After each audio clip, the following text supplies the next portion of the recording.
I'd like to welcome all who tuned in to another exciting edition of Treasures. Today's Treasure is number 206.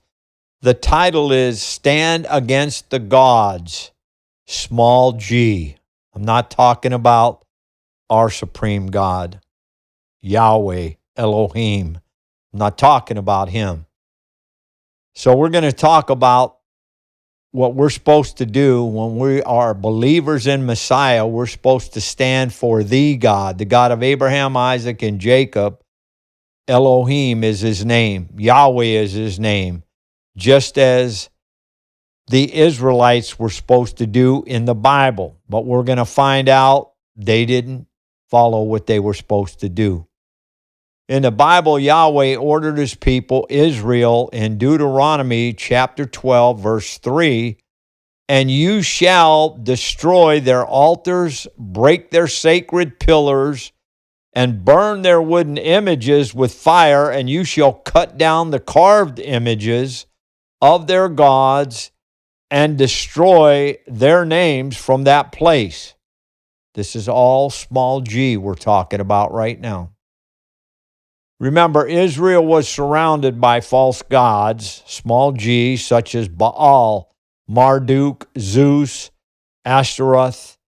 Even in the time of the New Testament, believers were born again into a world of gods, small g, and mystery religions like Jupiter, Dionysus, and even Caesar, who thought he was a god, very small g. We know Moses warned all Israel that they were going into the promised land that Yahweh, God, promised them, and he told them, do not worship any G, small g, God of these people you will encounter. He warned them not to do it. God made a covenant with his people, Israel, in Deuteronomy chapter 29, verse 13, New King James Version, that he may establish you today as a people for himself, and that he may be God, large G, of course, to you, just as he has spoken to you, and just as he has sworn to your fathers, to Abraham, Isaac, and Jacob. Yahweh speaks to Moses in Deuteronomy 31, verse 16, New King James Version. And the Lord said to Moses, behold, you will rest with your fathers, and this people, he's talking about the Israelites, will rise and play the harlot with the small g gods of the foreigners of the land, where they go to be among them, and they will forsake me. Yahweh God, they're going to forsake him and break my covenant which I have made with them. Now let's think about that. Moses put up with those people for a long, long time in the wilderness. A whole generation died because of unbelief.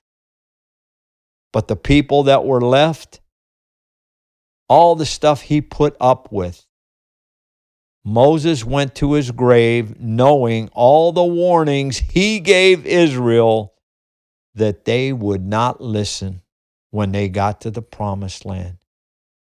Wow. Let's read Deuteronomy 31, verse 20, New King James Version.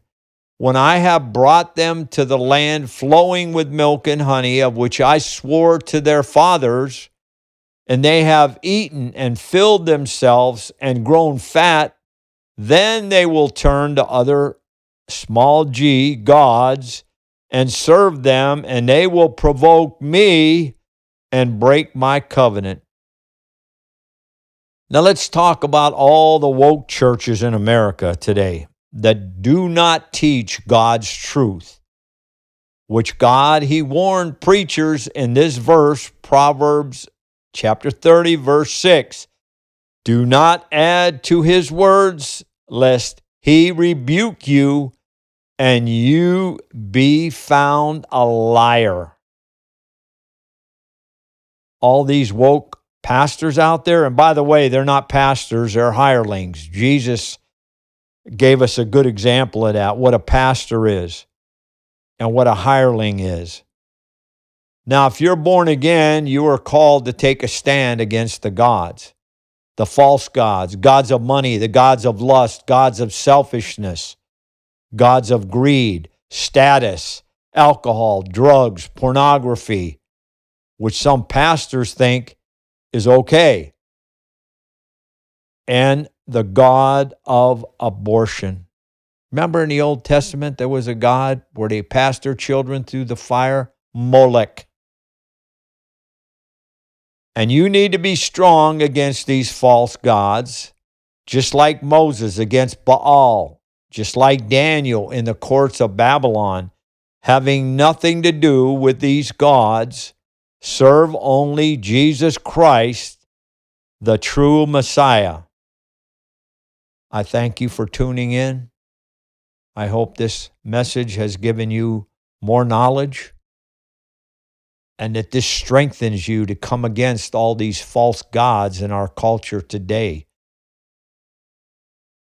And until we meet again, may the Lord bless you and keep you in 2026.